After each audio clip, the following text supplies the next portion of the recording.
All right, we're here with the head man of the Churchland instructors in Portsmouth, Dontrell, Leonard, as his team is getting ready for the season at the Landstown team camp in Virginia Beach, one of 11 schools. Coach, football's back. I know you're pumped. You're not smiling, but hey, you should be, because I know you this year-round and you got to have a love for it to do it.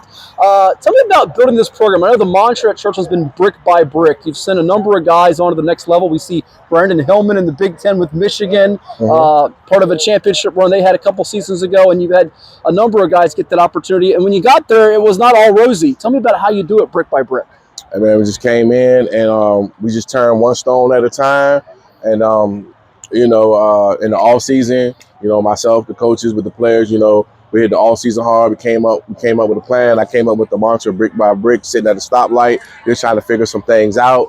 And, it just, constantly just built the program from there.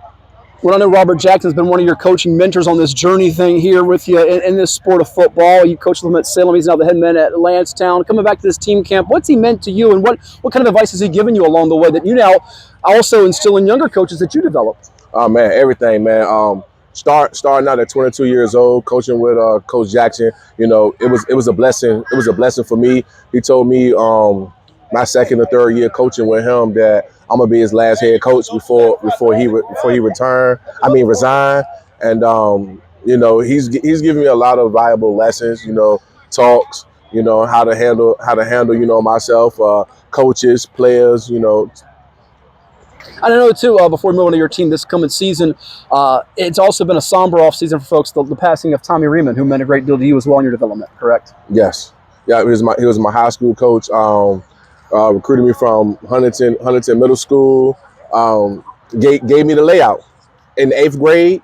He gave me the layout. He told me if I commit myself to him, he'll send me to college. He didn't disappoint. Not just me, man, but all the kids downtown, midtown, uptown, kids he didn't know.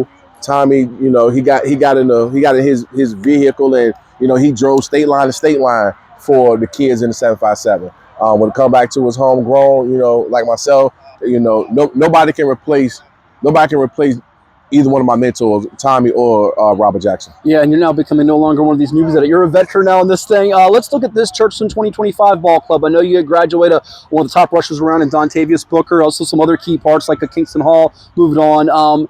What should we expect for him to be on the offensive side, defensive side? One guy that jumps out just physically, he's so imposing as a junior for you at the right tackle spot, Anthony Whitelaw. Tell me about him and the rest of this group.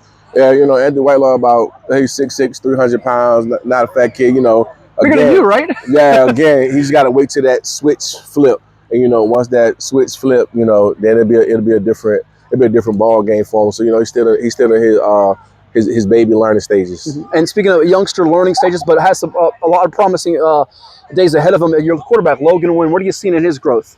Logan grown from last year. So, he just got to continue to grow, keep himself healthy, and continue to learn and continue to blossom. Two more for let you run. Defensively, is it just a matter of playing with an attacking swagger? It feels like even though you might not have some of the household names, it feels like your group, you want them to play all as one and be in sync. But what are you expecting on that side of the ball for you? We never had household names, just to be honest. We have a motto that's not for the camera. So we believe in that motto, and we're just gonna continue to do that. And lastly, for your team to be making some noise as the playoffs approach, what are the good things you're going to harp on and stress? And what do you think this group's ceiling is in your eyes? Man, we're not thinking about no playoffs and nothing like that. We're thinking about getting better, coming out here tomorrow, getting better Thursday. Start camp.